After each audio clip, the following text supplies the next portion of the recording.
بعد یہ جو مریم نواز شریف اور آئی جی ڈی آئی جی یہاں بیٹھے ہیں ان کو شرم آنی چاہیے. اگر کسی علاقے میں کسی اقلیت پہ کوئی انگلی اٹھتی ہے تو وہاں پہ جناب پورا میڈیا بھی چلا جاتا ہے, وہاں پہ آئی جی ڈی آئی جی, وہاں پہ تمام انسانی حقوق کی تنظیمیں پہنچ جاتی ہیں. کیا یہ لوگ یہاں پہ آپ کے حقوق کے لیے نہیں بیٹھے؟ کیا یہ لوگ آپ کے ملک کے نمائندے نہیں؟ کیا یہ یہاں کے باشندے نہیں؟ کیا ان کا کوئی حق نہیں ہے یہاں؟ کیا انسانی تنظیمیں اب کدھر نظر آ رہی ہیں؟ کہاں کی مریم نواز, کہاں کی آئی جی, کہاں کی یہ آپ کی عدالتیں؟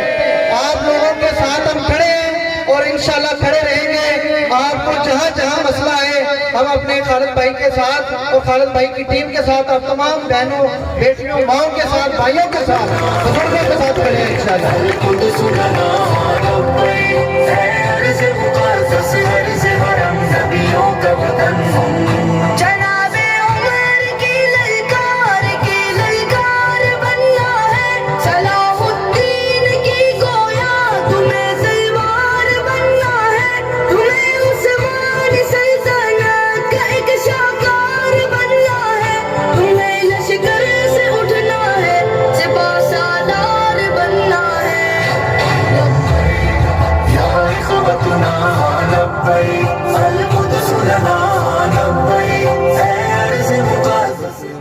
اس کے بعد یہ جو نچکاری ہو رہی ہے, یہ جتنے میٹرک فیل لوگ ہیں ان کو یہ ہاسپٹل دیے جا رہے ہیں, ان کے جناب لائبریری جو دیا جا رہا ہے. کیا یہ جو لوگ اتنی بڑی ڈگریاں لے کے آئے ہیں, جنہوں نے لاکھوں روپے اپنی ڈگریوں پہ لگائے ہیں, لگانے کے بعد ان پہ ایک آپ انڈر میٹرک بندہ لگا دو کہ جناب آپ نے اس کو یہ انجیکشن دینا ہے, آپ نے اس کو یہ گولی دینی ہے, اگر نہیں دو گے تو ہم آپ کو بھی نکال دیں گے. حکومت وقت کو شرم کرنی چاہیے.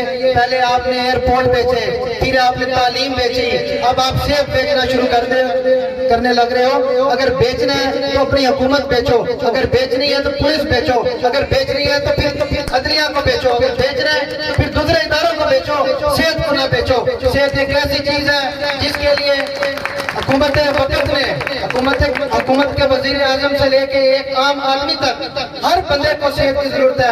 ان لوگوں نے آپ کے کام آنا ہے. اگر آپ نے اس کی نگرانی کی, اگر آپ نے ان کے ساتھ ظلم و ستم کیا تو ہم ان کے سامنے سے سپلائی دیوار بن کے کھڑے ہوں گے انشاءاللہ. طریق لبیک پاکستان کی پوری قیادت آپ کے ساتھ کھڑی ہے.